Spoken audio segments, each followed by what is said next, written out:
you know, it's just great to see someone that can step into a role like that, and you really made it your own, and we think the world of you like that. But not only live have you had great success with the band, you guys recorded Big Whiskey and the Grooverux King a couple years ago. Talk about that recording process. Was that recording process different from a lot of other recording processes that you've had, or how is it just being in studio with those guys?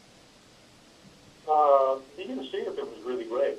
I had no idea what to expect because I had never been in the studio with them, and you know, with the Flecktones, it's a different situation. With my personal projects, it's a different situation. And, I live in Nashville, so going to the studios here and doing recording, they're all different situations. But we were basically sequestered down in New Orleans for about 2 months. Mm-hmm. And it was good, man. It was very relaxed, and it was a great process. It was interesting for me because I had never heard the music that we were about to record. Yeah, they sort of had a head start on it, and I know that you kind of came in, but also you were able to add what you had, and Rob Cavallo just did a fantastic job producing that record. I mean, oh, absolutely, yeah. He's just great. Everything he touches turns to gold. Do you guys have any plans? Have you talked about getting back into the studio with Dave and the guys?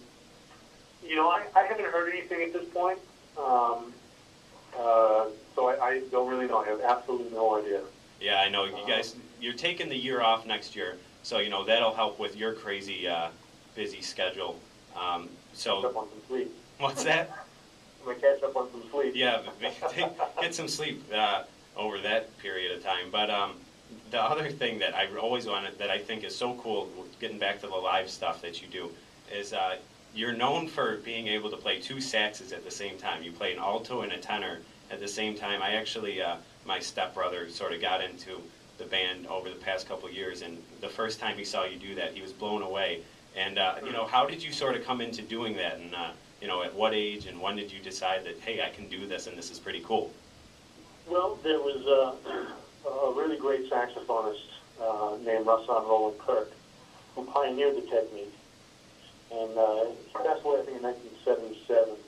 He's 40 or 41 years old. And but he would play 3 at a time. Mm-hmm. And he would circular breathe, which basically you're breathing in through your nose and breathing, puffing out of your cheeks and blowing the air through as you're breathing in, creating kind of a circular motion of breath. And so he was really the inspiration for it. And I was on a gig a while back with a very dear friend of mine, trumpet player who played with the Mutet, named Bill Fanning, who lives up in the Boston area. And we had a kind of a funk acid jazz group quite a while back when he was living in Nashville.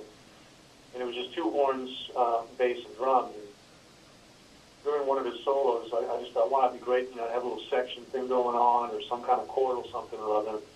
Looked over and there was the Albert was begging that he played. So what the heck?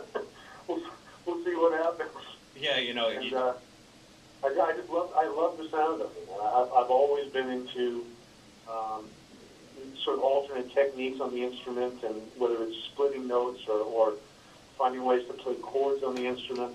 It's kind of an extension of that. Yeah, you do it great live. It brings a great sound. You do it a lot during Jimmy Thing, and it's just the coolest thing, and it brings such a great sound. I'll tell you what, we're going to take a quick break. We'll be right back with Jeff Coffin from Dave Matthews Band and the Flecktones.